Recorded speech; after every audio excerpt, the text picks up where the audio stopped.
যেই উম্মত সুন্নাত মানে না সে আসলেই উম্মতি হয় না। আর সুন্নাত মানে হলো প্রিয় নবীর পুরাটা জীবন। উনি কিভাবে খেয়েছেন সেভাবে খাওয়া সুন্নাত, উনি কিভাবে ঘুমিয়েছেন সেভাবে ঘুমানো সুন্নাত, উনি যে পা দিয়ে মসজিদে ঢুকেছেন ওই পা দিয়ে মসজিদে ঢুকা সুন্নাত।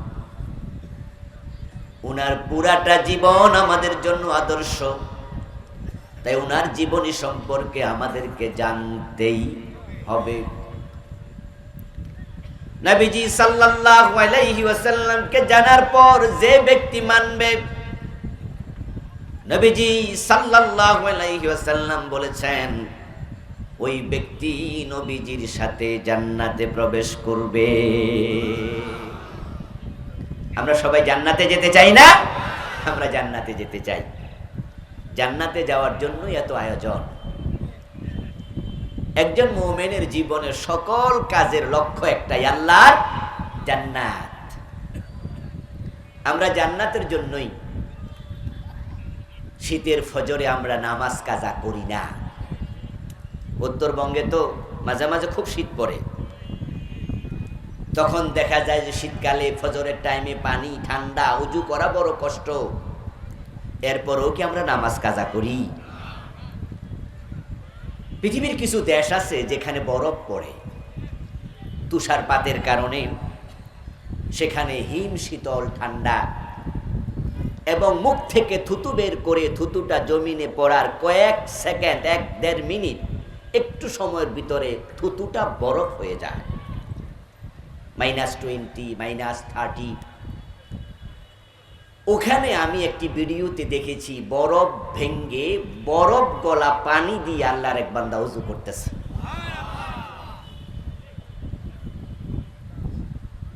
আল্লাহর জান্নাতের জন্য আমরা চৈত্র মাসে রোজা রাখি। ধানের দুমন ওজনের বস্তা কাঁধে নিয়া তারপরে ট্রাকে তোলে, সিমেন্টের বস্তাটা মাথায় নিয়া 3 তলার ছাদে ওঠে, প্রচন্ড খরতাপে রোদের মাঝে ধান কাটে, ধান লাগায়, এরপরেও রিক্সা চালায়া রোজা রাখে। এমন 2-4 জন মুসলমানও আছে না নাই? আমি ঢাকায় পেয়েছি বুড়া রিক্সাওয়ালা, রমাদান, জিজ্ঞাসা করছি চাচা রোজা আছেন? কয় জি হুজুর রোজা রাখি। বেরোজগারিও পেয়েছি। এই নামাজ, এই রোজা, সব কিছুর উদ্দেশ্য আল্লাহর জান্নাত। এই জান্নাতের জন্য আমরা শুধু নামাজ নয়, রোজা নয়, আল্লাহর জান্নাত পাওয়ার জন্য আমরা জিহাদের মাঠে গিয়ে জীবনটা দিতে রাজি হয়ে যাই। এখন জান্নাত পাবেন কেমনে? ক্বালা রাসূলুল্লাহ সাল্লাল্লাহু আলাইহি ওয়াসাল্লাম মান আহাব্বা সুন্নতি ফাকাদ আহাব্বানি ওয়া মান আহাব্বানি কানা মাই ফিল জান্নাহ। নবীজি বলেছেন যে আমার সুন্নাহকে ভালোবাসে, আমার সুন্নাহকে মানে, আমি নবীকে ভালোবাসে, আমার সুন্নাহ মেনে চলে, ফাকাদ আহাব্বানি, সে আমাকে ভালোবাসলো, ওয়া মান আহাব্বানি কানা মাই ফিল জান্নাহ, আর যে আমার সুন্নাহ অনুসরণ করার মাধ্যমে আমি নবীজির ভালোবাসার প্রমাণ দেবে, সে আমার সাথে জান্নাতে থাকবে। জান্নাত চাইলে পাওয়া যায় না, জান্নাত পেতে হলে নবীজিকে মানতে হয়, কোরআন সুন্নাহ ফলো করতে হয়। শুধু শুধু জান্নাত চাইলে হবে না। জান্নাতে কে যেতে চায় এই কথা বললে সবাই 2 হাত তলা দিয়া খাড়াই থাকে। কে যেতে না চায়? 5 ওয়াক্ত নামাজের 1 ওয়াক্ত পড়ে না। মানুষ বলে পিছল খাইয়া পড়লো পশ্চিম দিকে পড়ে না, কাইত হইয়া দক্ষিণ দিকে পড়ে। এমন কাটটা বেনামাজি, আপনি ওকেও যদি জিজ্ঞাসা করেন জান্নাতে যাইবা, দেখবেন মুস্কি হাসি দিয়া বলবো চলেন, মানে যাওয়ার জন্য রেডি হইয়া রয়েছে। এই সস্তা জান্নাত মিলে না। শুধু আমরা মুসলিমরা জান্নাতে যেতে চাই তা নয়, এদেশের হিন্দুরাও জান্নাতে যেতে চায়। বিশ্বাস না হলে এই জয়পুরহাট 5 বিবি বাজার এখানে আপনারা দেখবেন যে কিছু হিন্দু ভাই আছে যারা তাদের দোকানের মাঝে মরা বাবার ছবি টানাইয়া ওই ছবির মাঝে লিখে রাখছে স্বর্গীয় দুলাল চন্দ্র দাস, স্বর্গীয় সত্যেন্দ্র নারায়ণ দত্ত, স্বর্গীয় অমক, স্বর্গীয় তমক, এমন লেখা কি আপনাদের চোখে পড়ে না? স্বর্গীয় মানে কি? স্বর্গে যাবে না, অলরেডি চলে গেছে? কথা কি আমি বুঝাইতে পারছি না? তাহলে জবাব দেন, স্বর্গীয় মানে কি? স্বর্গে যাবে না গেছে গা? স্বর্গ আর জান্নাত দুই জিনিস না এক জিনিস? মাশাআল্লাহ, এক জিনিস। হিন্দুরাও জান্নাতে যেতে চায়, তবে শব্দটা একটু চেঞ্জ করে স্বর্গ বলে আর কি। যেমন আমরা আরবিতে বলি জান্নাত, এই শব্দকেই ফার্সিতে বলে বেহেশত। আবু বকর জান্নাতি, হযরত ওমর বেহেশতি, দুইজন দুই দেশে, ঠিক না? একই দেশ একই জায়গা। ইংরেজিতে বলে হেভেন, বাংলায় বলে বাগান। সংস্কৃতি শব্দ হলো স্বর্গ। জিনিস কিন্তু একটাই। কেউ বলে লাউ, কেউ বলে কদু, কেউ বলে বউ, কেউ বলে বধূ, কেউ বলে আনন্দ, কেউ বলে ফুর্তি। তারা বলেছিল ভাস্কর্য, আমরা আলেমরা বলেছিলাম সেটাই হলো মূর্তি। মনে আসেনি? হ্যাঁ, চালাকি করে নাম চেঞ্জ করে। এই মুরব্বী সুদ খান, কয় জি না বাবা, আমি মুনাফা খাই। বাংলায় খায় না, আরবিতে খায়। কেউ কেউ ইংরেজিতে ইন্টারেস্ট বানাইয়া খায়।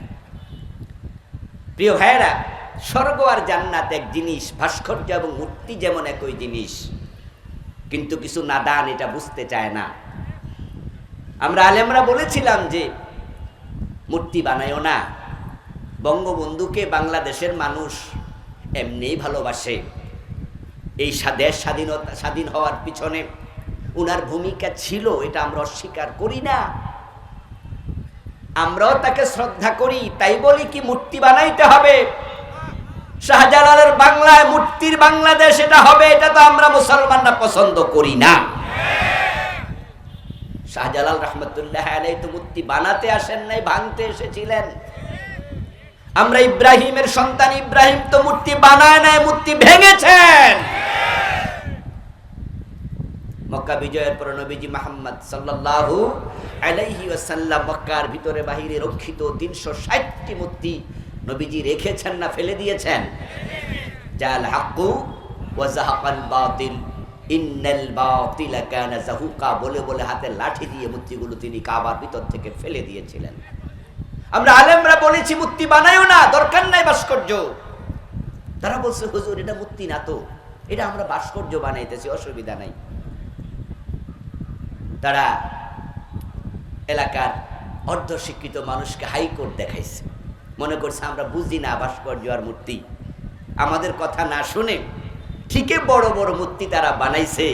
এ বাড়াবাড়ির রেজাল্ট নিজ হাতে কলমে পেয়েছে। 5 তারিখের বিপ্লবের পর ওই মূর্তির গলায় রশি লাগাইয়া তারপরে মাটিতে ফেলা হয়েছে। কোন কোন ভাস্কর্যের মাথায় উঠে কেউ প্রস্রাব করে দিয়েছে।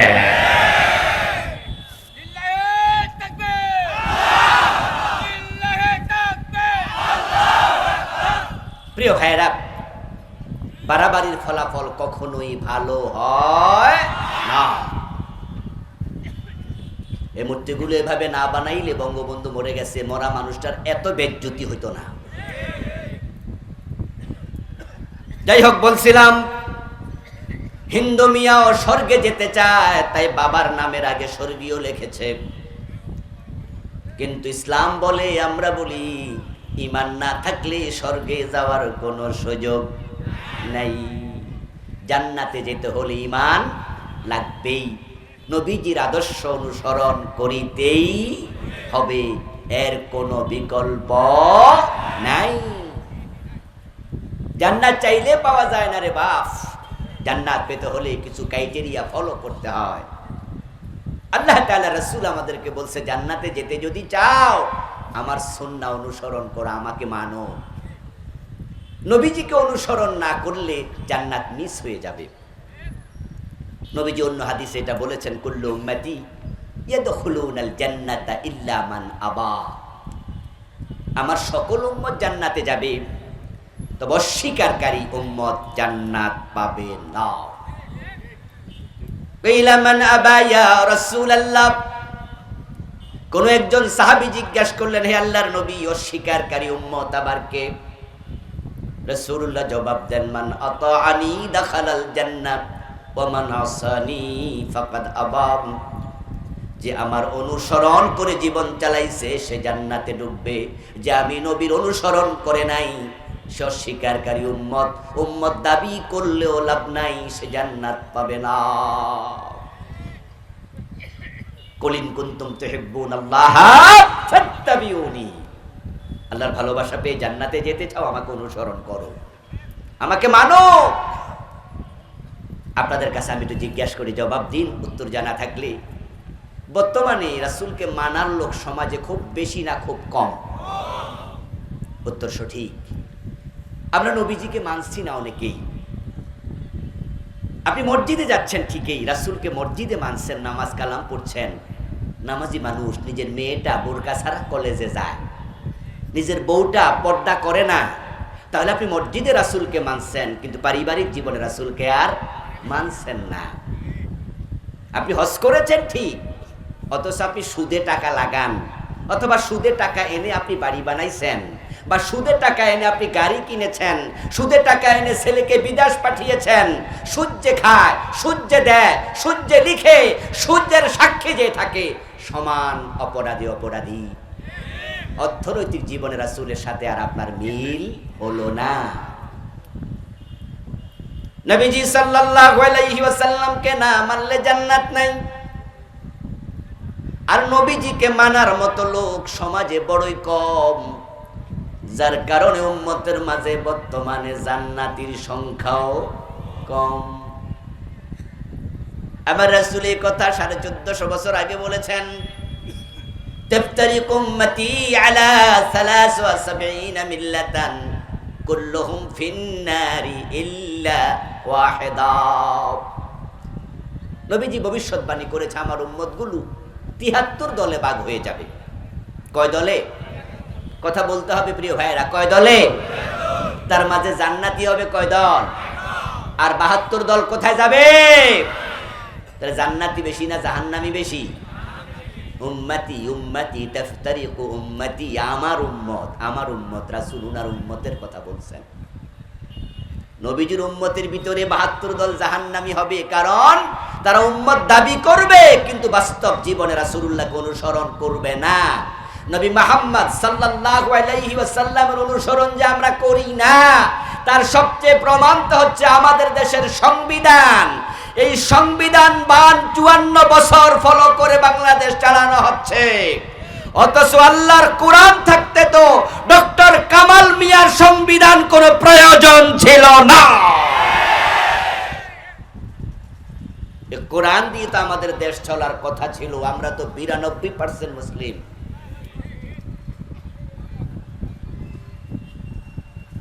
এই আদমশুমারির আগে ছিল 90% মুসলিম। এবার যে জনশুমারি হলো, আপনাদের পাঁচবেবি জয়পুরহাট হয়েছে না জনশুমারি? হয়েছে তো, সারা বাংলাদেশে হয়েছে। এর আগে এটার নাম ছিল আদমশুমারি, আর গতবার গেল কি শুমারি? আদমের নামও ওরা সহ্য হয় না। আমরা আজীবন শুনছি এটার নাম কি? আদমশুমারি। আর এবার আদম আলাইহিস সালাম রে বাদ দিয়ে দিছে। এরা শুধুমাত্র হুজুর দইরা ফাঁসি দেয় নাই, হুজুর দইরা জেলে দেয় নাই, আলেম ওলামাই জেলে নেয় নাই, ইসলামের বিরুদ্ধে ষড়যন্ত্র করে নাই। ওদের বাবা, আমাদের বাবা আদমের নামও তারা সহ্য করে নাই, যার কারণে আল্লাহ তাদেরকে সহ্য করে নাই। এমন ভাবে প্যাকেট করে ফাটাই দিছে, আন্ডা বাচ্চা সহ একসাথে।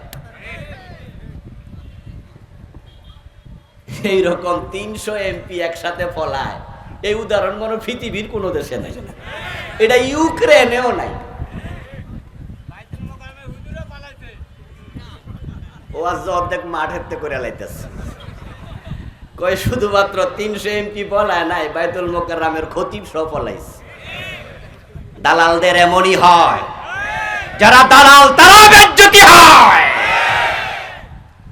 ওই বাইতুল মোকাররমের খতিব ছিল নির্লজ্জ দালাল, বেহায়া দালাল। এই জালেমা মহিলারে সে বলছে, আপনি হলেন জননী, আস্তাগফিরুল্লাহ আযীম। আমার বন্ধু নবীজি সাল্লাল্লাহু আলাইহি ওয়াসাল্লামকে 92% মুসলমানের দেশ, গত জনশুমারিতে 90% থেকে 2% বাইরা 92 হয়েছে। আমার রাসূল মদিনার প্রেসিডেন্ট ছিলেন 10 বছর। আবু বকর, ওমর, ওসমান, আলী রাদিয়াল্লাহু তাআলা আনহুম 4 খলিফা ছিলেন। অর্ধ পৃথিবীর সম্রাট হযরত ওমর, হযরত ওসমান, হযরত আলী 30 বছর আমার রাসূলকে অনুসরণ করে তারাও দেশ চালাইছে। কিন্তু 54 বছর বাংলাদেশ প্রিয় নবীকে অনুসরণ করে একদিনও চলে নাই। এজন্য আমাদের কিছু দায়ভার আছে না নাই? আমরা পারলাম না নবীজিকে অনুসরণ করতে রাষ্ট্রীয় জীবনে, অথচ নবীজিকে অনুসরণ না করলে জান্নাত মিলে না।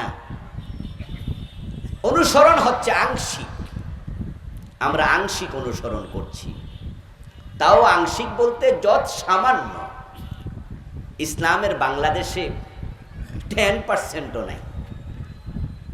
কথা কিন্তু বুঝেন, যে নামাজটা আমরা পড়ি এটাও ইসলামের নামাজ না। ইসলামে নামাজ পড়ার কথা বেশি না, কায়েম করার কথা বেশি। তো বাংলাদেশে আমরা কায়েম করছি, তাহলে পড়ছি মাত্র।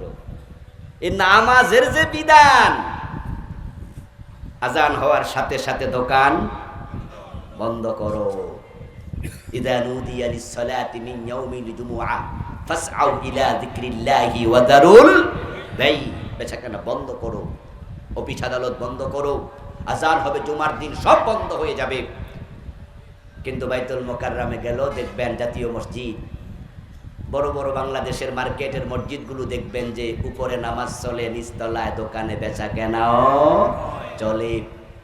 মসজিদের পাশের দোকানে বসে মাগরিবের টাইমে বিড়ি টানতেছে বৈশা বৈশা, নামাজে যায় না, দোকানদারিও চলছে, নামাজও চলছে। অথচ আল্লাহ নামাজ কায়েমের কথা বলেছেন কোরআনে 80 বারের বেশি, আর নামাজ পড়ার কথা বলেছেন মাত্র একবার, সূরা আল কাউসারে, ফাসাল্লি লিরাব্বিক, তোমার রবের জন্য নামাজ পড়ো। আর বাকি সব জায়গায় আকিমুস সালাহ, ইয়াকিমুনাস সালাহ, আকামুস সালাহ, তুকিমুনা, এই জাতীয় শব্দ, কায়েম করো, কায়েম করো। তাহলে ইসলাম যে বাংলাদেশে নাই, নামাজের দিকে তাকালে বোঝা যায় আমরা 54 বছরও নামাজ একদিনের জন্য কায়েম করতে পারি নাই।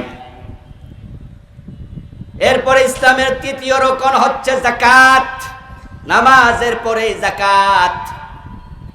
বাংলাদেশে আমরা যারা যাকাত দেই, যারা দেয় না তাদের কথা তো বলে কোনো লাভ নাই। আমরা যারা যাকাত দেই এটাও ইসলামী সিস্টেম নয়। যাকাত ব্যক্তি দেবে না, যাকাত ব্যক্তি রাষ্ট্রের কাছে জমা দেবে, রাষ্ট্র যাকাত দেবে।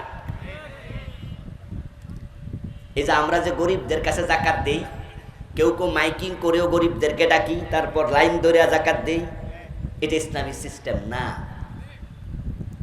ক্বালা রাসূলুল্লাহি সাল্লাল্লাহু আলাইহি ওয়াসাল্লাম তুখাযু মিন আগনিয়াইহিম ফাতুরাদ্দু ইলা ফুকারাইহিম।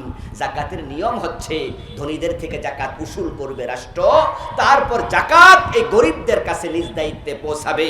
আল্লাহ তাআলা বলেন খুয মিন আমওয়ালিহিম সাদাকাতান তুতাহহিরুহুম ওয়া তুযাক্কিহিম বিহা।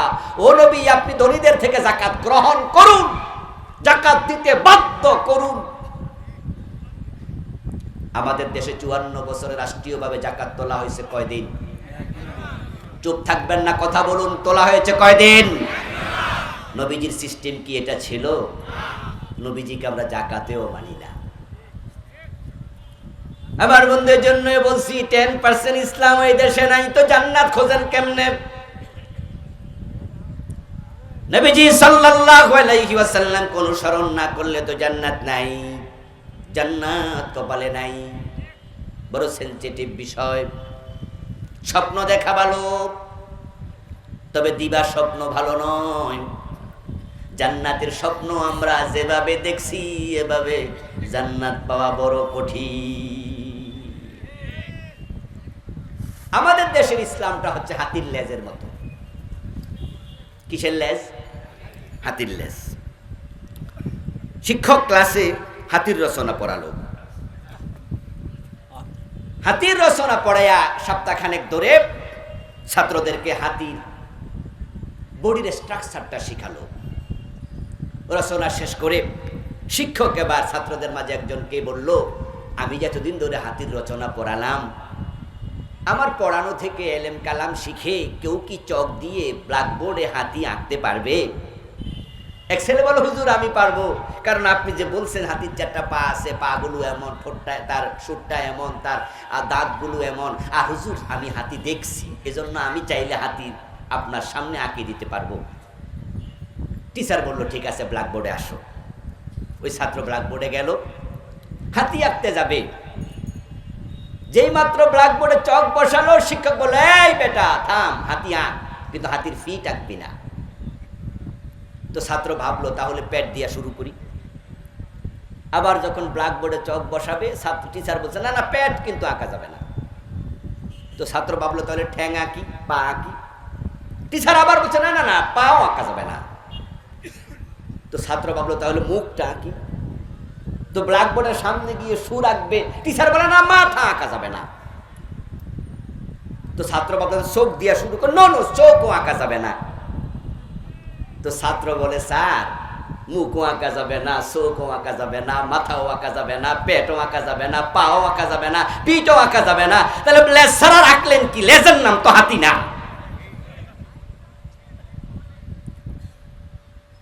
এই দেশের আদালত ইসলাম নাই, গণভবন ইসলাম নাই, বঙ্গভবনে নাই, অর্থনীতিতে নাই, সমাজনীতিতে নাই, রাজনীতিতে ইসলাম নাই।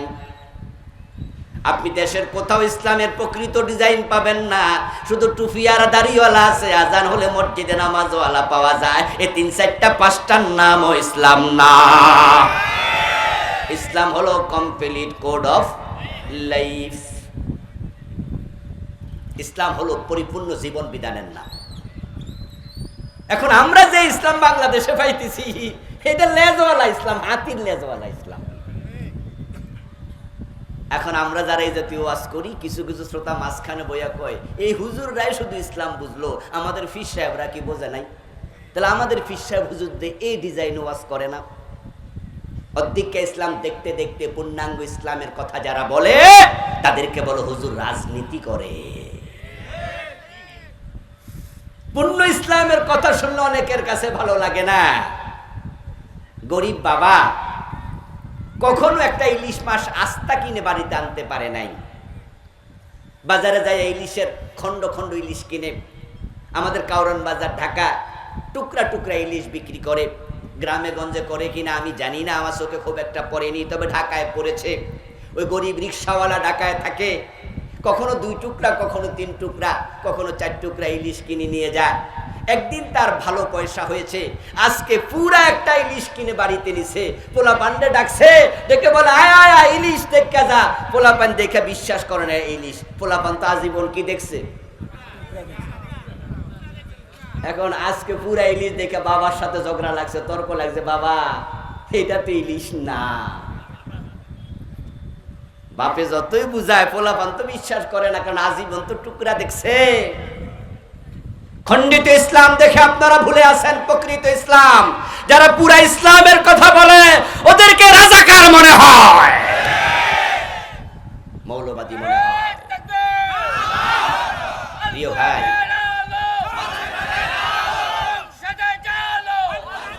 নবীজি সাল্লাল্লাহু আলাইহি সাল্লামকে আপনারা আমরা অনুসরণ করছি হাতির লেজের মতো, ইলিশ মাছের টুকরার মতো।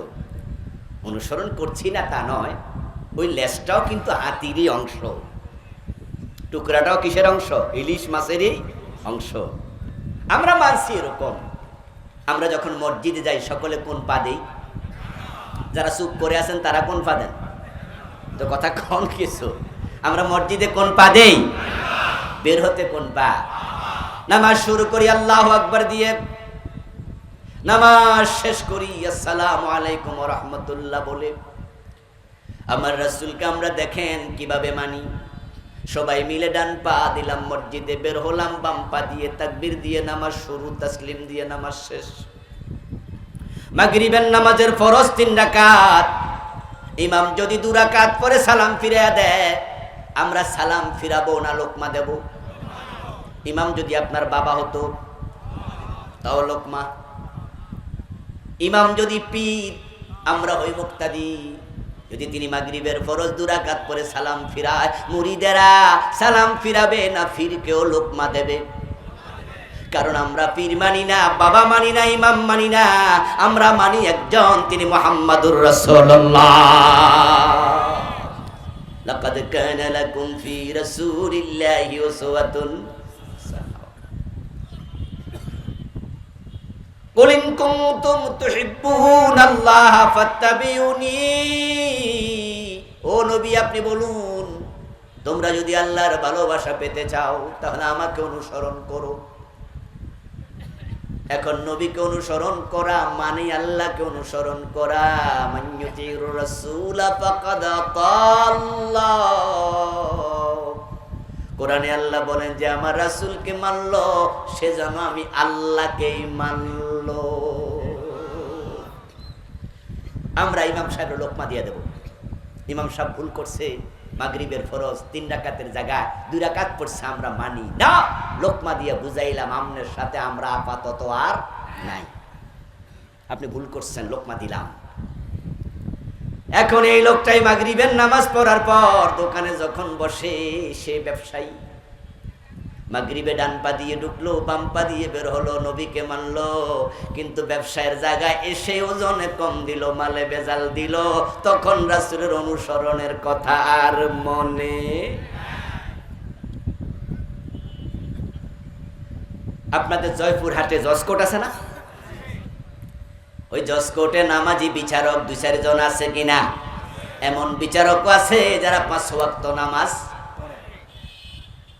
জোহরের নামাজ পড়ার জন্য বিচারক গেল নামাজে, ইমাম সাহেব জোহরের নামাজ পড়াচ্ছে, 2 রাকাত পড়ার পর আত্তাহিয়াতু পড়া লাগে, কিন্তু তিনি ভুলে আত্তাহিয়াতু না পড়ে দাঁড়ায় গেলেন।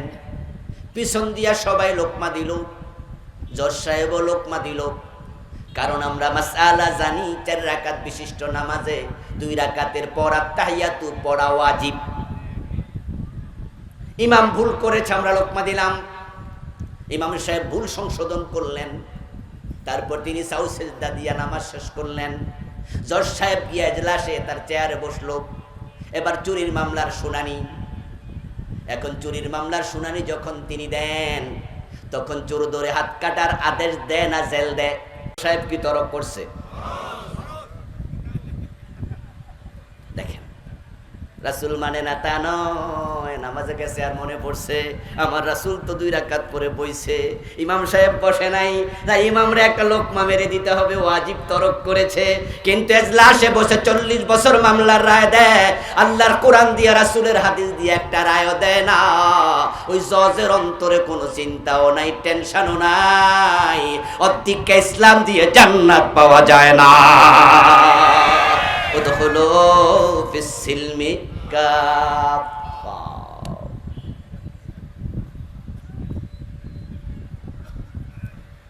আমার ওয়াজ শুনে জজ সাহেবরা বলবে যে ভিডিও হচ্ছে, ভিডিওর মাধ্যমে কত জজ ওয়াজ শুনবে, কত ডিসি এসপি এমপিরা শুনবে।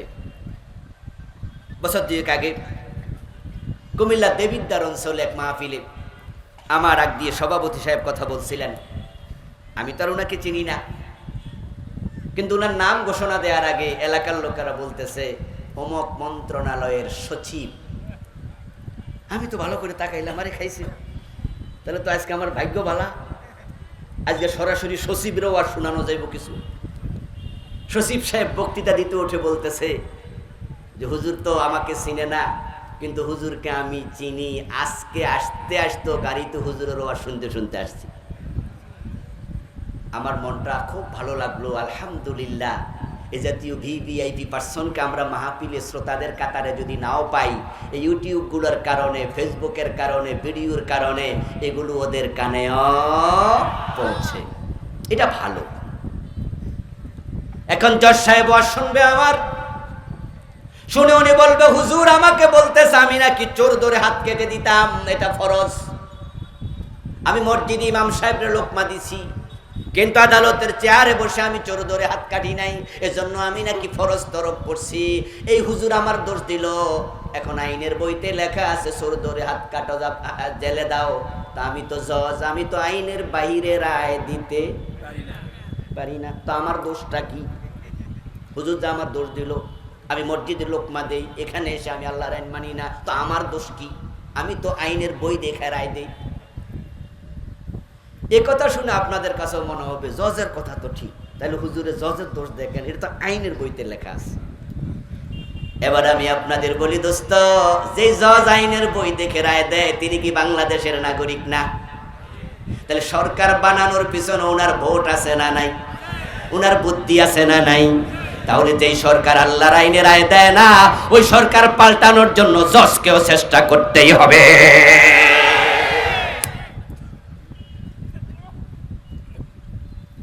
চোর ধরে কিন্তু আমিও হাত কাটি নাই কোনোদিন। আচ্ছা, আমার বাড়িতে যদি চোর ঢোকে আর আমার ফলা মাইয়া লইয়া যদি হে চোর আমি ধরে লাই, তাহলে হাত কাটতে পারবো নি? তাহলে আপনি বলবেন হুজুর আমনেও তো হাত কাটেন না, অথচ আপনিও তো মসজিদে গিয়ে ইমাম সাহেবের লোকমা দেন। তার উত্তর কি? তার উত্তর হলো চোর ধরে হাত কাটা, ডাকাত ধরে সরে দেয়া, মদ খাইলে 80 বেত লাগানো, জেনা করলে পাথর মারা 100 বেত লাগানো। এটা ব্যক্তির কাজ না, এটা ফৌজদারি আইন, এটা করবে রাষ্ট্র। এই জন্য আমরা প্রত্যেকে যদি জান্নাতে যেতে চাই, রাষ্ট্রটাকে ইসলামী বানানোর জন্য চেষ্টা করতেই হবে।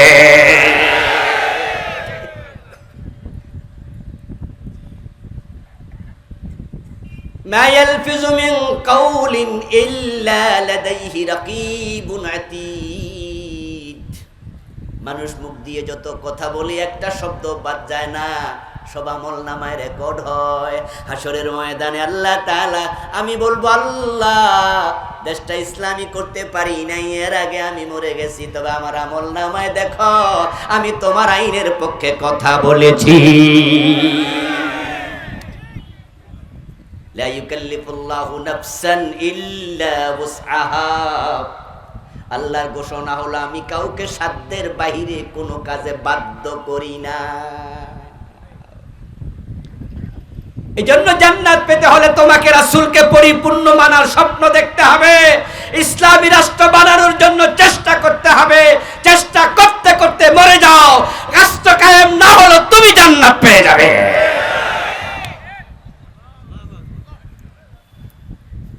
অনেকে বলে হুজুর এইসব ওয়াজ তো অনেক করছেন, কই কোনো কিচ্ছু হয় নাই। আমরা জবাব দিই কিচ্ছু হলে না হোক, কিন্তু জান্নাত তো পাওয়া যাবে, ঠিক কি না? আর জান্নাত পাওয়াই তো আমার মূল লক্ষ্য। নবীজি সাল্লাল্লাহু আলাইহি ওয়াসাল্লামকে অনুসরণ আমরা করছি আংশিক। নামাজে মানলাম, রোজায় মানলাম, হজে মানলাম, যাকাতে মানলাম, কিন্তু আমরা রাষ্ট্রের কোন অঙ্গে রাসূলকে আর মানলাম না।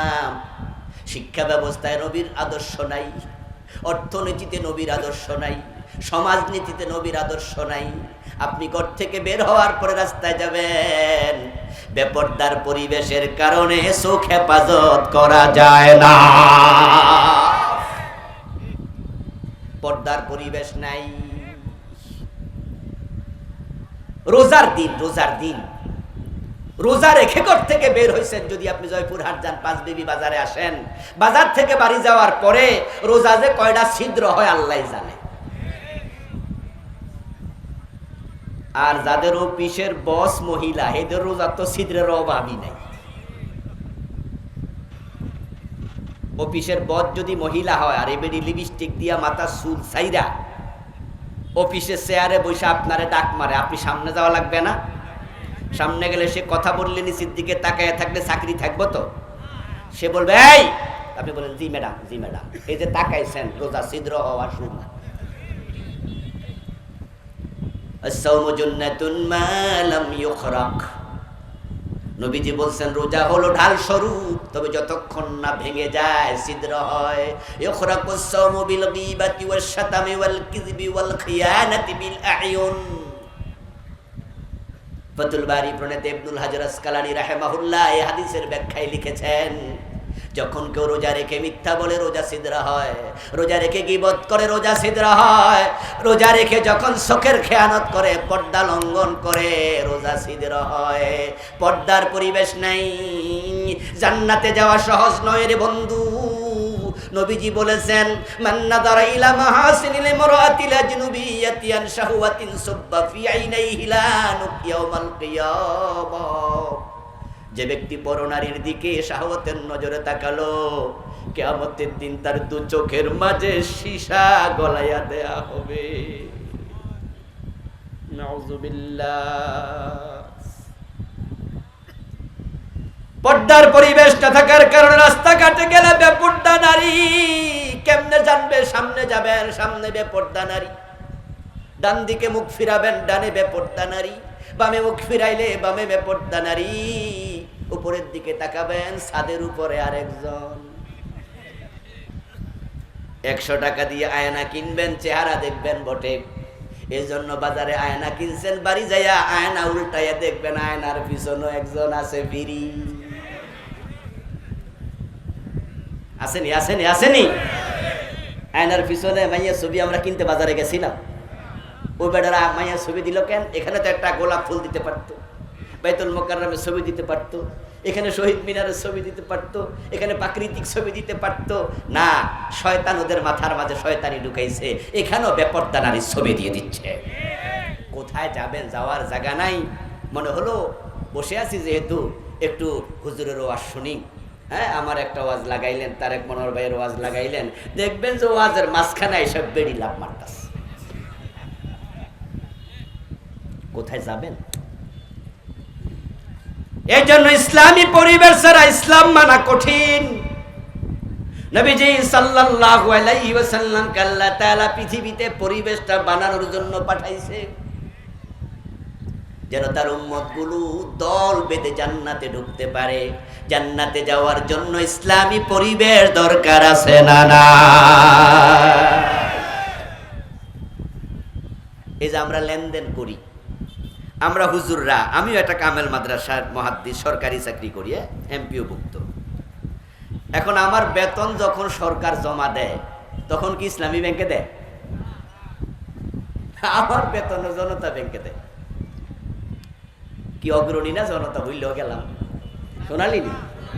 ও না, আমারটা সোনালী না, আমাদের মাদ্রাসাটা সম্ভবত অগ্রণী। মানে এই কয় মাস বেতন তুলি না তো, তাই ভুলে গেছি আর কি। হতে পারে কেউ সোনালীতে দেও। বিভিন্ন ব্যাংকে দেখবেন যে এমপিও যখন ঘোষণা হয় তখন বলা হয় চেক এতটা সোনালী ব্যাংক, এতটা জনতা ব্যাংক, এতটা অগ্রণী ব্যাংকে জমা হয়েছে। সুদ খাওয়া হারাম, সুদ দেয়া হারাম, সুদের সাক্ষী থাকা হারাম, সুদের লেনদেন হারাম। সুদ খাওয়া মানে নিজের মায়ের সাথে জেনা করা। 1 টাকা সুদ খাওয়া মানে 36 বার জেনা করা। যে সুদী ব্যাংকে মনে প্রাণে ঘৃণা করি, কিন্তু রাষ্ট্র ইসলামী না হওয়ার কারণে আমাকেও সেখানে যেতে বাধ্য করা হয়। যদিও সেখানে কোনো টাকা জমা রাখি না, জাস্ট বেতনটা তুলে নিয়ে যাই, কিন্তু যেতে তো হচ্ছে। অফিস আদালতে কাজ করতে গেলে দেখবেন যে ইসলামী পরিবেশ না থাকার কারণে আপনি ঘোষ দিতে বাধ্য হবেন। এমন ভাবে আইন বানায় যে ঘোষ আপনি দেবেন না, আপনার দাদা দিবে।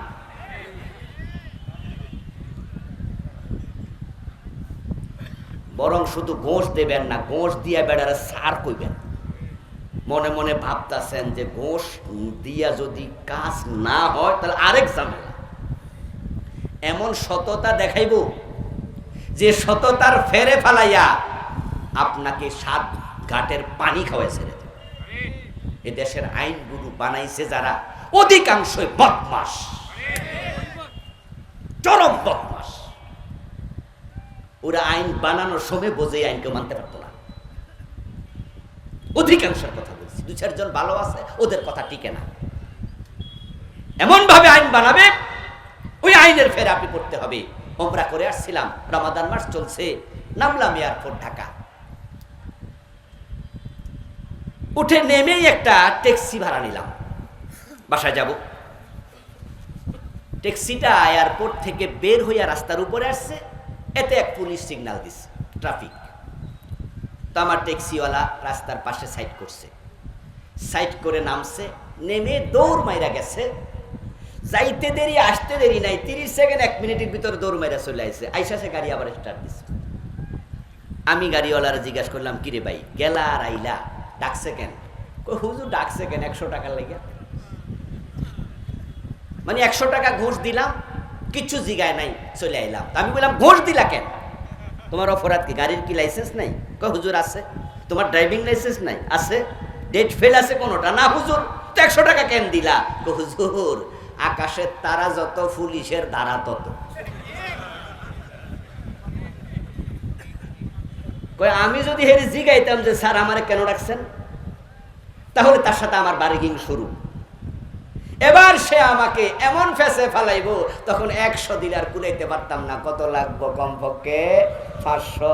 তো এই জন্য আমি কিছু কই না, 100 দিয়েছি, ঝামেলা শেষ। এর মানে হলো এমন আইন বানাইছে যে আইন মানার কোনো সুযোগই রাখে নাই। কোথায় যাবেন আপনি? এই জন্য নবী মুহাম্মদ সাল্লাল্লাহু আলাইহি ওয়াসাল্লামকে আল্লাহ তাআলা দুনিয়ায় পাঠালেন। এখন নবীজির জীবন তো বিশাল। নবীজির জীবনের উপর আমি একটি বই লিখেছি, আলহামদুলিল্লাহ। আমার এই বইটির নাম যেমন ছিলেন প্রিয় রাসূল, পড়ুন সাল্লাল্লাহু আলাইহি ওয়াসাল্লাম। 280 পৃষ্ঠার এই বইটি। আমি নবীজির জীবনের অনেক দিক টাচ করেছি। আমার লেখা মোট 8টি বই আছে। যারা জ্ঞান পিপাসু আছেন, বাম পাশেই আমার কালো গাড়িটা আছে, আমার বামে, এখানে যাওয়ার সময় নিতে পারবেন। শিরক, বেদাত, সালাত, মেরাজ, পরিবার, আখেরাত। নবীজির জীবনের উপর আমি লিখেছি একটি বই। এখানে রাসূলুল্লাহর কর্মজীবনটাকে প্রাধান্য দিয়েছি। তিনি কি খেতেন, তিনি কি ভালোবাসতেন, তার সন্তান, তার দাস দাসী, অর্থাৎ তার পুরা কর্মমুখর জীবনটা আমি তুলেছি। ঐতিহাসিক আলোচনা কম করেছি, কারণ ইতিহাস ভিত্তিক বই বাংলাদেশে অনেক আছে। নবীজির জীবন তো এক মহাসাগর। আজকের এই মাহফিলে নবীজিকে অনুসরণ করা ফরজ, জাস্ট টাচ দিয়েছি। কিন্তু আমি ওর আলোচনা কিন্তু এটা করব না। আলোচনা হলো নবীজির জীবনের লক্ষ্য। সূরা সাফ আয়াত নাম্বার 9। এখন নবীজি কেন এসেছেন এটাই জন্যই জানবেন, কারণ কর্ম আগে না পরিকল্পনা আগে? কোন কাজ শুরু আগে না লক্ষ্য স্থির আগে? এই জন্য নবীজিকে জানবেন, মানবেন, তবে আগে জানবেন তিনি কেন এসেছেন, উনার জীবনের লক্ষ্য কি। উনার জীবনের লক্ষ্যটা যদি বাংলাদেশের আলেম ওলামারা সবাই মিলে আমরা বলা শুরু করতাম, উনার লক্ষ্যটা আমরা মানুষকে বুঝাতে পারতাম, তাহলে দেশ যেদিন স্বাধীন হয়েছিল সে ৭১-এ কোরআন সংবিধান হয়ে যেত।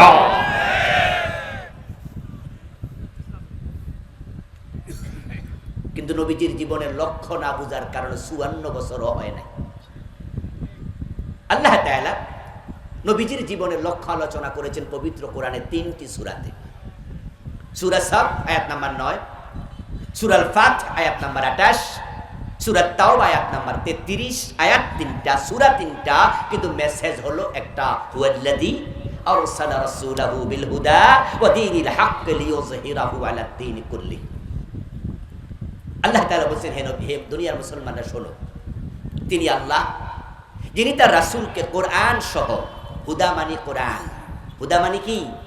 রাসূলকে খালি হাতে পাঠান নাই, বিল হুদা, কোরআন দিয়ে পাঠিয়েছেন।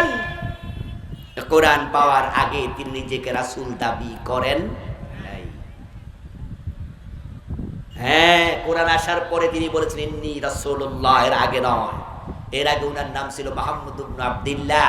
কোরআন আসার পর উনার নাম মুহাম্মাদুর রাসূলুল্লাহ। এই কোরআন আসার আগেও তিনি আন্দোলন করেছেন, সমাজ পরিবর্তনের জন্য চেষ্টা করেছেন। একটা সংগঠন বানায়া, সে সংগঠনের নাম ছিল হিলফুল ফুদুল।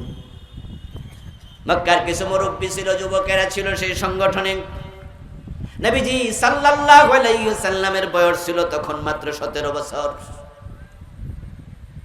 তিনি হিলফুল ফুজুলের মাধ্যমে সমাজ পরিবর্তনের আন্দোলন শুরু করলেন 17 বছর বয়সে, কিন্তু সমাজের কোনো পরিবর্তন তিনি করতে পারেন নাই। দাওয়াত দিয়েছেন, চুরি করো না, ডাকাতি করো না, মদ খেও না, মেয়েদেরকে জীবিত কবর দিও না, দর্শন করো না, চিন্তাই করো না, মারামারি হানাহানি করো না। দাওয়াত দিতে দিতে রাসূলুল্লাহর বয়স 40 হয়ে গেল, 23 বছর চলে গেল, কিন্তু পিছনে ফিরে তাকায়া দেখেন একজন চোর চুরি সারে নাই। সবাই জাহেলিয়াতের অন্ধকারে ডুবেই আছে। চলে গেলেন গারে হেরায়, সেখানে ধ্যানমগ্ন হয়ে তিনি ভাবছেন কিভাবে সমাজ পরিবর্তন করা যায়। আল্লাহ তাআলা জিবরিল আমিনের মাধ্যমে কোরআন নাজিল করা শুরু করে দিলেন। কিতাব এসে গেল। নবীজিকে আল্লাহ বলছেন কিতাবুন আনজালনাহু ইলাইকা লিতুখরিজান নাসা মিনাল যুলুমাতি ইলান নূর। হে রাসূল, মানুষগুলো অন্ধকারের যুগ থেকে আলোর যুগে বের করে আনার জন্য কিতাবুন আনজালনাহু ইলাইকা, এই কিতাব আমি আপনার উপর নাজিল করেছি। আমার রাসূল কিতাব দিয়ে আবার পরিবর্তনের চেষ্টা শুরু করলেন, আবার দাওয়াত দিলেন। দাওয়াত দিতে দিতে নবীজির বয়স হয়ে গেল 63। 17 বছরের শুরু, 40 বছরে ব্রেক। প্রথম অংশ 23, 40 বছর থেকে আবার শুরু, 63 পর্যন্ত দিলেন, আবারও 23। প্রথম 23-এ রেজাল্ট 0, পরের 23-এ ফলে ফুলে সুশোভিত। আমার রাসূল হয়ে গেলেন বিশ্বনায়ক, দুনিয়ার সবচেয়ে বড় হিরো। পরের 23 বছরে এত রেজাল্ট এসেছে, আবু বকর ওমরের মতো 1,24,000 সাহাবী তৈরি হয়ে গেছে। এমন পরিবর্তন হলো, এখন আর কোনো জাহিলিয়াত নাই। ইন্তেকালের আগে নবীজি ঘোষণা করলেন খায়রুল কুরুনি করনি, তোমরা যে জাহিলিয়াতের যুগ দেখেছ এটা এখন আর নাই, বরং আমি নবী মুহাম্মাদের যুগ পৃথিবীর সর্বশ্রেষ্ঠ যুগ হয়ে গেছে। একই ব্যক্তি প্রথম 23 বছর দাওয়াত দিলেন, রেজাল্ট হলো না। ওই ব্যক্তি আবার পরের 23 বছর দাওয়াত দিলেন, ফুল ফলে সুশোভিত, রেজাল্ট হলো। কারণ শুধু একটা, প্রথম 23 বছর কোরআন ছিল না, পরের 23 বছর কোরআন দিয়ে চেষ্টা করেছেন। বাংলাদেশকে যদি পরিবর্তন করতে চান, আল্লাহর কোরআন দরকার আছে না? না,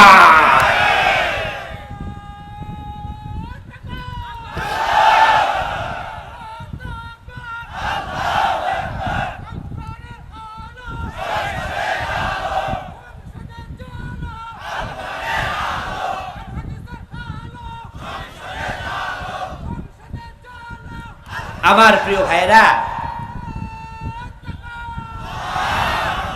নবীজি সাল্লাল্লাহু আলাইহি ওয়াসাল্লাম কে আল্লাহ পাঠালেন বিল হুদা, হাযা হুদা, যালিকাল কিতাবু লা রাইবা ফীহি হুদাল লিল মুত্তাকিন, ফামান তাবিআ হুদায়া ফালা খাউফুন আলাইহিম ওয়ালা হুম ইয়াহজানুন, ওয়া মান ইত্তাবা হুদায়া ফালা ইয়াদিল্লু ওয়ালা ইয়াশকা। কোরআন কে আল্লাহ বারবার বলছেন এটা হুদা, এটা হেদায়েতের কিতাব, ওয়া দীনিল হক, এবং রাসূলকে আল্লাহ পাঠালেন সত্য দিন ইসলাম নিয়ে। কেন কেন কোরআন দিলেন, কেন ইসলাম দিলেন? এবার বলছেন লিউযহিরাহু আলা দীনি কুল্লি, আমি আমার নবীকে দায়িত্ব দিয়েছি, তার জীবনের লক্ষ্য বানিয়েছি, তিনি এই কোরআনকে সমাজে বিজয়ী করবেন, সকল বিধানের উপরে কোরআনকে প্রতিষ্ঠিত করবেন। সুবহানাল্লাহ। নবীজি জীবনের লক্ষ্য দিনের বিজয়। তাই যে নবীজি বলেছেন আল ইসলাম ইয়াদু ওয়া লা ইউলা আলাইহি, ইসলাম বিজয়ী হতে এসেছে, ইসলাম পরাজিত হতে আসেনি।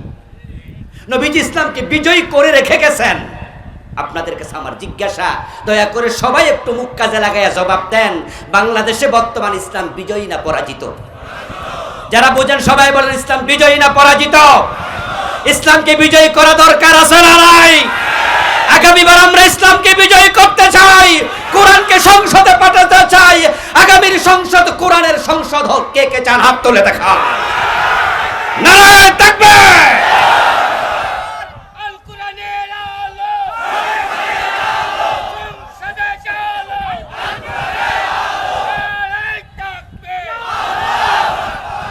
আমার প্রিয় ভাইয়েরা, তবে আমরা আশার আলো দেখছি।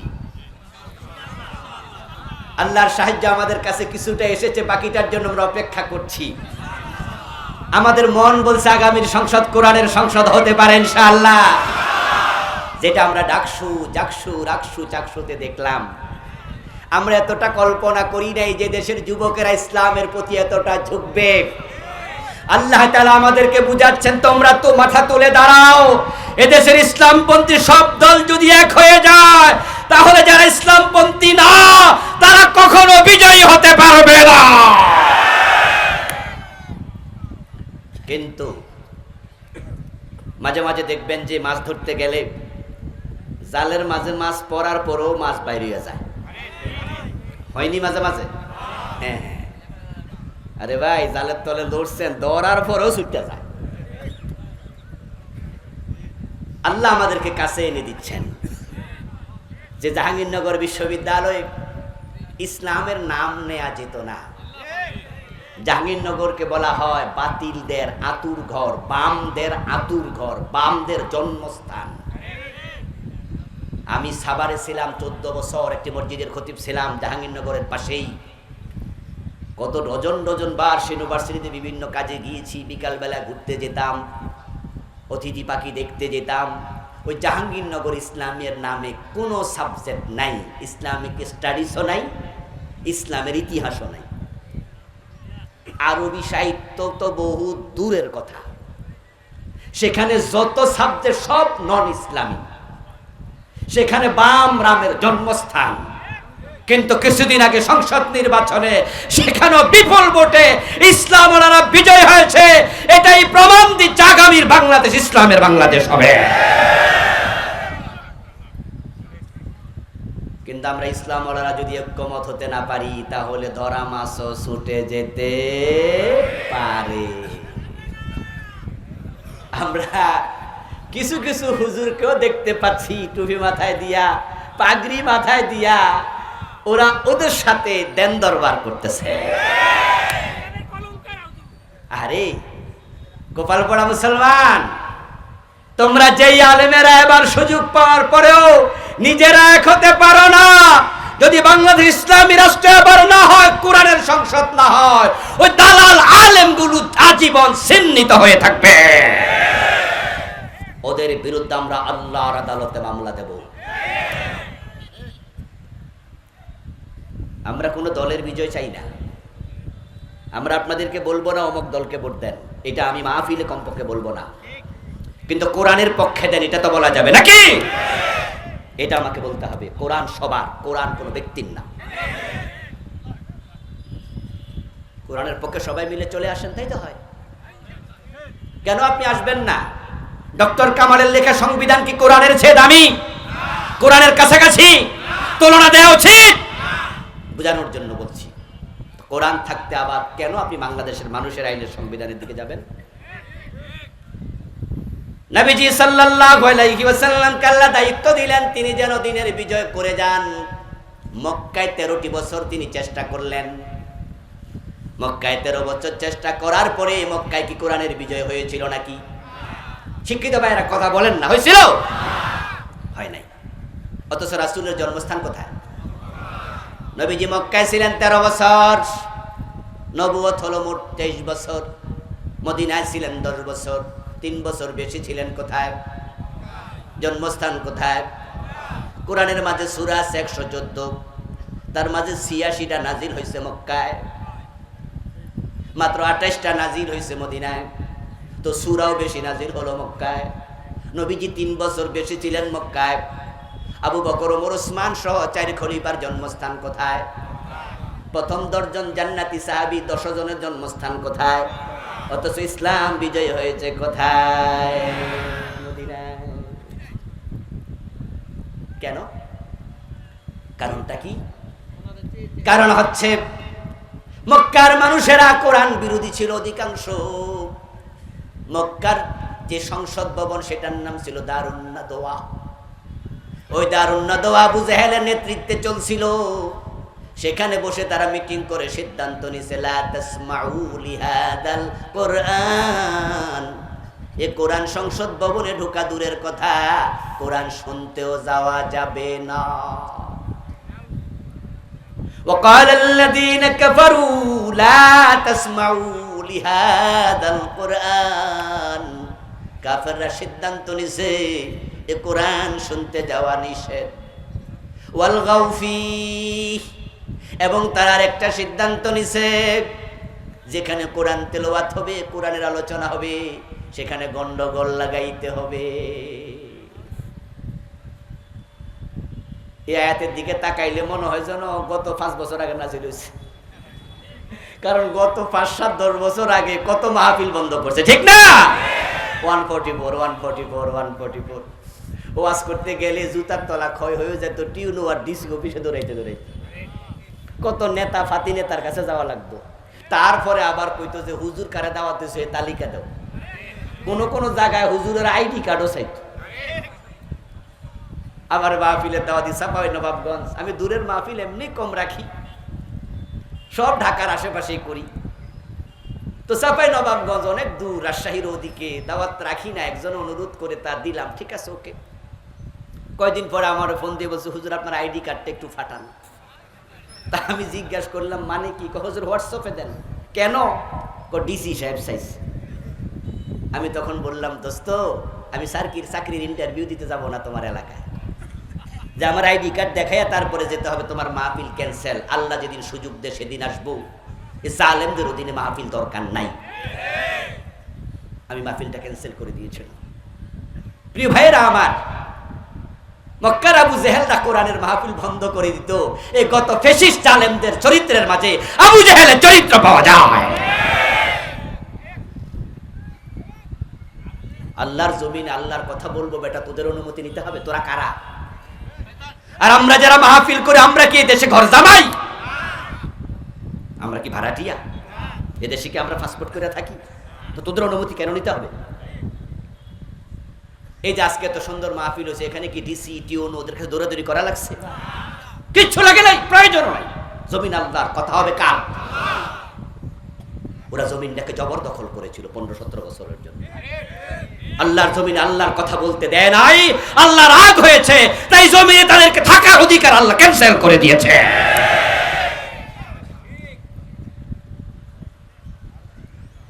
ওদেরকে কিন্তু আমরা তারাই নাই। যে ছাত্ররা আন্দোলন করছিল তারা কি বলছে চলে যান?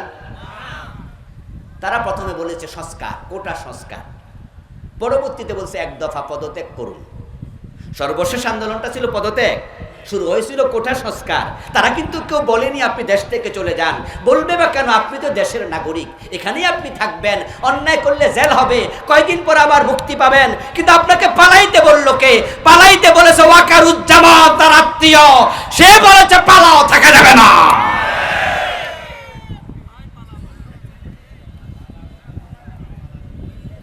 এই জমিনটাকে তারা এত জবরদখল করে গ্রাস করেছিল যে তারা ভেবেছিল চেয়ার থেকে মনে আর নামাই লাগবে না। তাই ঘোষণা করেছে ভিশন 2041। মনে আছে? আমরা হাজার হাজার মানুষ, সবাই যদি আমরা হা বলি কোনো বিষয়ে আইন হবে, সবাই মিলে না বললে আইন হবে। কিন্তু সংসদে 151 জন এমপি হা বললে আইন হয়ে যায়।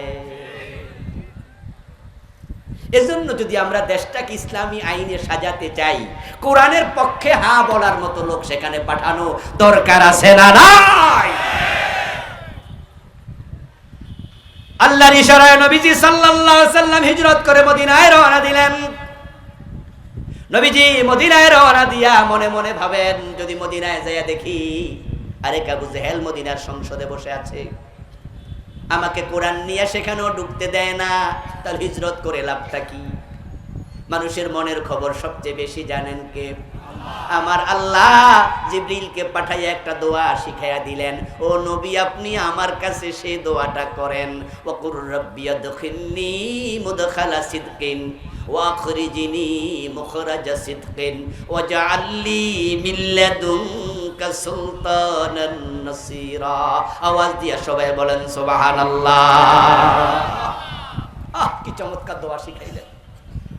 হে রাসূল, আপনি আমার আল্লাহ, আমি আল্লাহর কাছে বলেন রাব্বি, ও আমার রব, আদখিলনি মুদখালা সিদকিন, আপনি আমাকে উত্তম ভাবে প্রবেশ করান মদিনায়, ওয়া আখরিজনি মুখরাজা সিদক, উত্তম ভাবে মক্কা থেকে বের করে নিন, ওয়াজআলনি মিন লাদুনকা সুলতানান নাসীরা। সর্বশেষ অংশ হলো আয়াতের, আপনার পক্ষ থেকে রাষ্ট্র শক্তি দিয়ে আমাকে সাহায্য করেন। সুলতান মানে রাষ্ট্র ক্ষমতা, প্রেসিডেন্ট। নবীজির দোয়া কি কবুল হয়েছে না হয় নাই? জোরে বলুন না হয়েছে না হয় নাই? সেই দোয়াটা কোরআনে এখনো আছে না নাই? আল্লাহর কাছে সে দোয়া আমাদেরও করা দরকার আছে না নাই? সবাই দোয়া করবেন, কবুল হলে আগামীর সংসদে কোরআনের সংসদ হবে ইনশাআল্লাহ। তুমি বাংলাদেশ ইসলামকে রাষ্ট্র ক্ষমতায় নেও, চুরি থাকবে না, ডাকাতি থাকবে না, চাঁদাবাজি হবে না। আরে ভাই টিস্যু দিয়ে ধরেন না, ধরেন, এই যে টিস্যু দিয়ে ধরেন। কি পোকামাকড় বাইরে আইছে, ফেলে দেন, একবার আসাদ দিয়ে মেরে ফেলবেন। দাওয়াত ছাড়া আসে ওরাও, ডিস্টার্ব করতেছে খুব। আল্লাহ হেফাজত করুক। হা করে কথা বলার আগে ঢুকলে তো উপায় নাই। আল্লাহ হেফাজত করো, বলেন আমিন। কারণ ওরা মুখের সামনে হাত ঘুরতেছে, আমি ভয় পাচ্ছি। তাহলে তো কাজ শুরু হয়ে যাবে গালের ভিতরে ঢুকে গেলে। প্রিয় ভাইয়ের, আমরা আলোচনা সংক্ষেপে শেষ করতে হবে। পরিবেশটা একটু কেমন জানি। আপনাদের অবস্থা ভালো, ফোকার কথা বলছি, ওরা ডিস্টার্ব করছে। নবীজি হিজরত করলেন, দোয়া কবুল হয়ে গেল। মদিনায় পৌঁছতে দেরি। আউস, খাজরাজ, বনু নজির, বনু কুরাইজা, বনু কাইনুকা, মদিনার যত লোক আছে সবাই একসাথ হয়ে হাসতে হাসতে গাইতে গাইতে নবীজি মুহাম্মদকে মদিনার রাষ্ট্রপ্রধান বানিয়ে দিলেন। তলা আল বাদরু আলাইনা মিন সানিয়াতিল ওয়াজাবা শুকরু মাদা লিল্লাহি দা। তারা বলল মদিনায় পূর্ণিমার চাঁদ এসেছে। মক্কার লোকেরা তাড়াইয়া দিল। হিজরত করেছে নবীজি সাল্লাল্লাহু আলাইহি সাল্লাম, শুনে তারা ওনাকে হত্যার জন্য 100 লালন পুরস্কার ঘোষণাও দিল। কিন্তু মদিনার লোকেরা কত সৌভাগ্যবান, তারা গেয়ে গেয়ে জানাইলো তলা আল বাদরু আলাইনা, আমাদের মদিনায় পূর্ণিমার চাঁদ আগমন করেছে। নবীজি মদিনার প্রেসিডেন্ট হয়ে গেলেন। এখন মদিনার আইনের ঘর, মদিনার সংসদ, আল্লাহর কোরআন ঢুকে গেল। আমার রাসূল এবার মদিনাটাকে কোরআন দিয়ে চালাতে শুরু করলেন। 10 বছর চালালেন। এখন সব জাহিলিয়াত দূর হয়ে গেল। এখন যে কোরআন মদিনার সংসদে ঢোকার কারণে ইসলামী সমাজ এসেছে। যদি বাংলাদেশ আমরা ইসলামী বানাতে চাই, কোরআনকে সংসদে পাঠানোর কোনো বিকল্প নেই। এবার আমার সামনে যে কয়জন মুসলিম আছেন, অমুসলিমদের সাথে আমরা এটা জাস্ট পেশ করছি, দাবি জানাচ্ছি না। মুসলিমদের কাছে দাবি জানাচ্ছি, আপনার কোরআন আমার কোরআন কি আলাদা না এক? আপনার আল্লাহ আমার আল্লাহ আলাদা না এক? তাহলে আমরা কোরআনকে কোনো দলের কিতাব বানাতে চাই না, এটা সবাই মিলে সংসদে বানাতে চাই।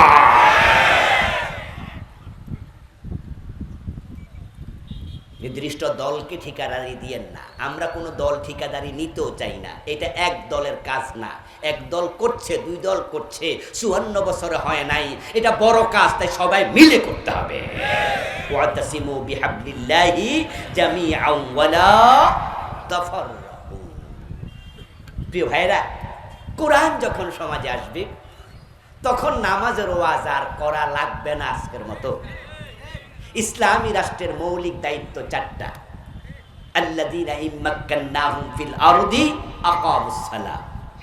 1 নাম্বার কাজ, রাষ্ট্র নামাজের আইন করে নামাজ কায়েম করবে। কেউনু সাহেবকে বলা হবে জোহরের আযান হলে আপনি নিজে ইমামতি করবেন। ডিসি মসজিদে ডিসি সাহেব ইমামতি করবে। সচিবালয়ে সচিব ইমাম হয়ে নামাজ পড়াবে।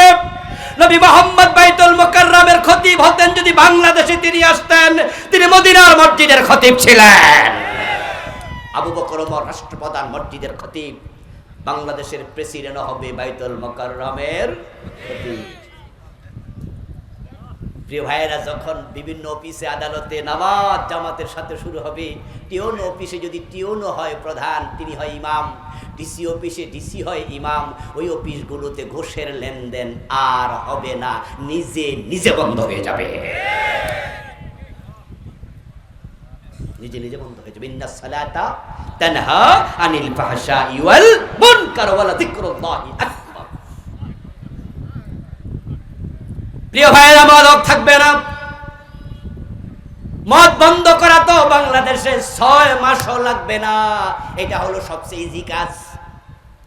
মাদক বন্ধের মতো সহজ কাজ আর দ্বিতীয় গুলা নাই। দারিদ্রতা বিমোচিত করতে 10 থেকে 15 বছর লেগে যাবে।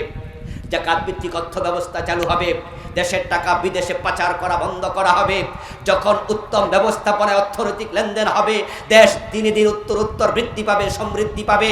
তবে সময় লেগে যাবে 15 থেকে 20 বছর, কম বেশি। কিন্তু মাদক বন্ধ করতে 6 মাসও লাগবে না। কারণ বাংলাদেশের সীমানায় কোনো ইয়াবা তৈরি হয় না। যত ইয়াবা আসে সব মায়ানমার থেকে। বাংলাদেশের সীমানায় ফেন্সিডিলের কারখানা নাই, যত ফেন্সিডিল সব আছে ইন্ডিয়া থেকে। বাংলাদেশের সীমানা আফিম উৎপাদন হয় না, বাংলার সীমানা হেরোইন উৎপাদন হয় না। যত মাদক তার 90% বাহির থেকে আসে। আর ইসলামী সরকার বর্ডারে বলে দেবে কোনো মাদকের চালান ঢুকতে পারবে না।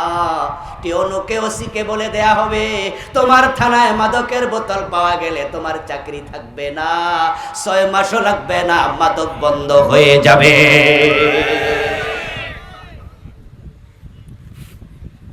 কারা কারা মদ খায় এটা বের করা প্রশাসনের জন্য একটু জটিল, কারণ অনেকে ঘরের দরজা লাগাইয়াও খায়। কিন্তু কারা কারা মদ বেচে এটা বের করা কোনো কঠিন বিষয় না।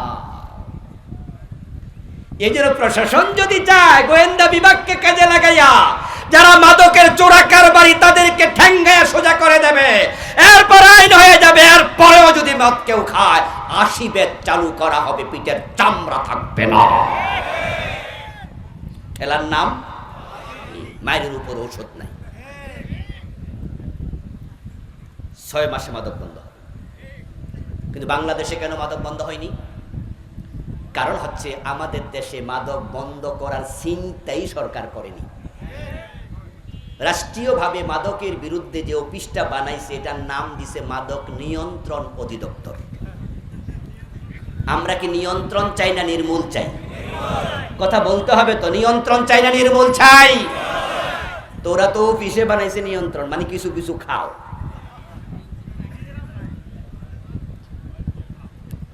মাদক নিয়ন্ত্রণ অফিসের কর্মকর্তা অফিসে বসে সিগারেট টানে, সিগারেটের ভিতরে মাদক নাই, তো নিয়ন্ত্রণ আর নির্মূল হইব কেমনে? নিজে তো নিয়ন্ত্রণ করে না। প্রিয় ভাইয়েরা আমার, ইসলামী সরকার হওয়ার কিছুদিনের ব্যবধানে চুরি বন্ধ হয়ে যাবে, চুরি হবে না।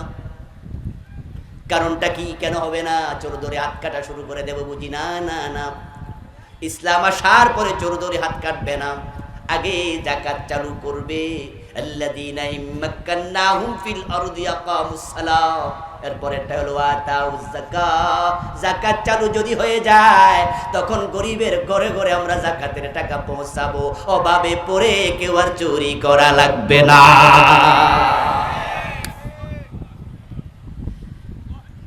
হযরত ওমর রাদিয়াল্লাহু তাআলা আনহু কি আটার বস্তা কাঁধে নিয়ে গরিবের বাড়িতে যান নাই? কথা বলে না কেন ভাইরা? গেছে কিনা? এটা ইসলাম, এটা ইসলাম, এটা ইসলাম। সাইয়্যিদুন নাস খাদিমুহু, যারা নেতা হবে তারা খাদেম হবে। বাংলাদেশে একজন ডাক্তার নেতা আছে, যিনি কয়দিন আগে এক আলোচনায় বলছেন যে আমরা আপনাদের নেতা হব না, আমরা সেবক হতে চাই। এটা ইসলাম শিখিয়েছে। আমার প্রিয় ভাইরা, যখন অভাব থাকবে না চুরি কমে যাবে এমনিতেই। সম্ভবত হযরত আলী রাদিয়াল্লাহু তাআলার একটা বক্তৃতা আছে, তিনি বলেছিলেন যদি রুটির অভাবে কোনো প্রজা চুরি করে। কিসের অভাবে? সৌদি আরবের মানুষের আসল খাদ্যই ছিল খেজুর আর রুটি। তিনি বলেছেন যদি রুটির অভাবে কোনো প্রজা চুরি করে তুমি প্রজার হাত কেটো না, ও দেশের রাজার হাত কেটে দাও। সে কেন দারিদ্রতা দূর করতে পারলো না?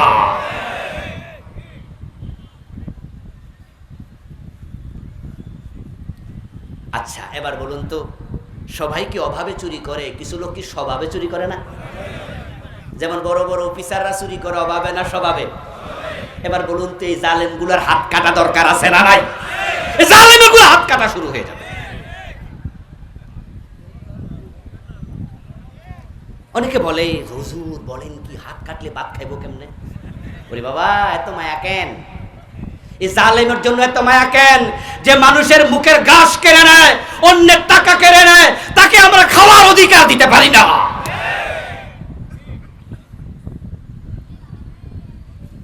মানব দেহের বিস্ফোরা কেটে ফেলো, সে মানব দেহের ক্যান্সার অঙ্গ কেটে ফেলো। আমাদের দেশে যদি শুধুমাত্র টাকা পাচার আর চুরিটা বন্ধ করা, যদি এটা সোনার বাংলা হতে বেশি দিন লাগতো না। আল্লাহ তাআলা আমাকে পৃথিবীর অনেকগুলো দেশ সফর করার সুযোগ দিয়েছে। সত্যি এটা সোনার বাংলা, সত্যি সোনার বাংলা। গত অক্টোবরও আমি জাপানে গিয়েছিলাম। এই 2 মাস 8-10 দিন আগের, 15 দিন আগের কথা বলছি। 28 তারিখ গেলাম, 29 তারিখ গেলাম, 1 ছিলাম, 2 ছিলাম, এরপরে চলে আসছি। 2-3 দিনের সফর ছিল মাত্র। এই অগাস্টে আমি আমেরিকায় গিয়েছিলাম, 4র্থবারের মতো আলহামদুলিল্লাহ কনফারেন্স ছিল। দুবাই, কাতার, মিশর, সৌদি আরব, অনেকগুলো দেশ দেখেছি। বাংলাদেশের মধ্যে এত উর্বর জমি পৃথিবীতে খুব কম আছে। সম্ভবত 2018 বা 19-এ নিউ ইয়র্কে আমার 10 দিনের একটি সফর ছিল। এত শীত পেলাম গিয়ে, নভেম্বর মাস ছিল। 8-10 দিন আমার নাকের শ্লেষা জমে টান দিছিয়া দেখি রক্ত বের হচ্ছে, এত শীত। বাংলাদেশি ভাইদেরকে আমি বললাম, আপনারা থাকেন কেমনে? এরা বল, হুজুর শীত তো এখনো আসে নাই। আমি ঠাট্টা করছি না ভাই, আমারও বলছে শীত এখনো আসে নাই। আমি বললাম ইন্না লিল্লাহ, তাহলে এর আগে পালাই।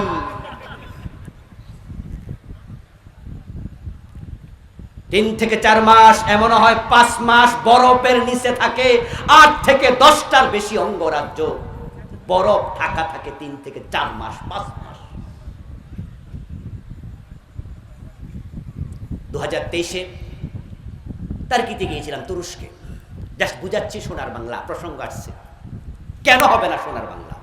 মালয়েশিয়া হতে পারলে আমরা কেন নয়? তুরস্কে 3 দিনের সফর ছিল। ওখানে গিয়ে দেখলাম ওদের যতগুলো বিল্ডিং আছে প্রায় সবগুলো কার্ভ করা। আমাদের দেশের প্লাট ছাদ, ওদের কার্ভ ছাদ, এরকম উঁচু উঁচু। আমিও দেশের ভাইদেরকে জিজ্ঞাসা করলাম, আপনাদের বিল্ডিং সবগুলো এরকম, কারণটা কি? ছাদ এমন কেন? একরকম।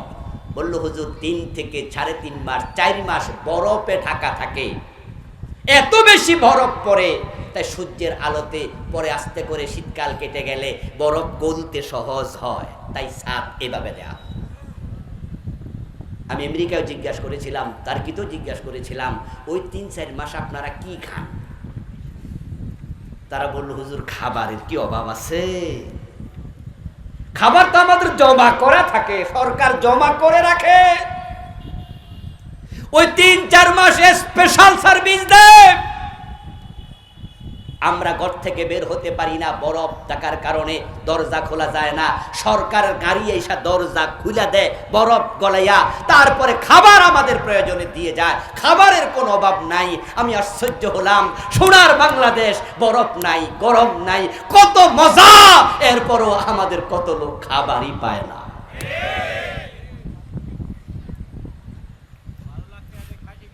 আমার প্রিয় ভাই, কনসেন্ট্রেশন নষ্ট করবেন না, কথা বলে কি জানি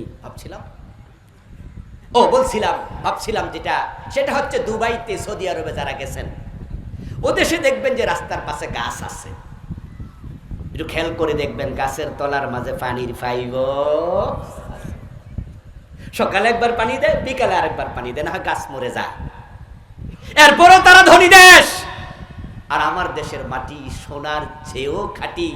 আম খাইয়া আমের বিচি ফেলে দেন, 6 মাস পরে দেখবেন নিজে নিজে গাছ হইয়া কয়দিন পরে আম ধরবে। এরপর আমরা না খাইয়া আসি কেন? আমাদের নেতারা চোর, অধিকাংশ নেতা চোর। ওরা দেশের টাকা কানাডা পাড়াইয়া বেগম পাড়া বানায়। এই চোরগুলোর হাত কাটা দরকার আছে না নাই? এই আইনটা বানায় দেন, কোরআন পাঠান আইন হয়ে যাবে, চুরি বন্ধ হয়ে যাবে। সোনার বাংলা হতে দেরি হবে না। মালয়েশিয়া স্বাধীন হয়েছে 1963 সনে, মালয়েশিয়া প্রতিষ্ঠিত হয়। আমরা স্বাধীন হলাম 1971 সনে। তারা আমাদের মাত্র 8 বছরের সিনিয়র। আজ থেকে 12-14 বছর আগে একবার মালয়েশিয়া গিয়েছিলাম। ওখানে গিয়ে দেখি টুইন টাওয়ার কুয়ালালামপুরে, এই টুপিটা হাতে নিয়ে তারপরে আমি ছাদটা দেখেছি এত উঁচু, সেখানে 50 তলা বিল্ডিং যে কয়টা আছে গনে কুলানো যায় না। আমরা তাদের 8 বছরের বয়সে ছোট। আচ্ছা আমরা কি একখান 50 তলা বিল্ডিংও বানাইতে পারতাম না? কিন্তু পারছি। বাংলাদেশের 50 তলা বিল্ডিং একখানও বানাইতে পারলাম না, আর ওরা বানাইছে ডজন ডজন, কারণ তারা মাহাতির মোহাম্মদের মতো সৎ নেতা পেয়েছে। আর আমরা পাইছি দেশের টাকা বিদেশে পাঠান না নেতা। সোনার বাংলা যদি বানাতে চান, কোরআনওয়ালা আলেম, কোরআনওয়ালা ইসলামওয়ালা মানুষকে নেতা বানান। চুরি বন্ধ হবে, চাঁদাবাজি বন্ধ হবে, ডাকাতি বন্ধ হবে, মাদক বন্ধ হবে, পর্দা চালু হবে, নামাজ কায়েম হবে, তর তর করে দল বেঁধে আল্লাহর জান্নাতে যাওয়া যাবে।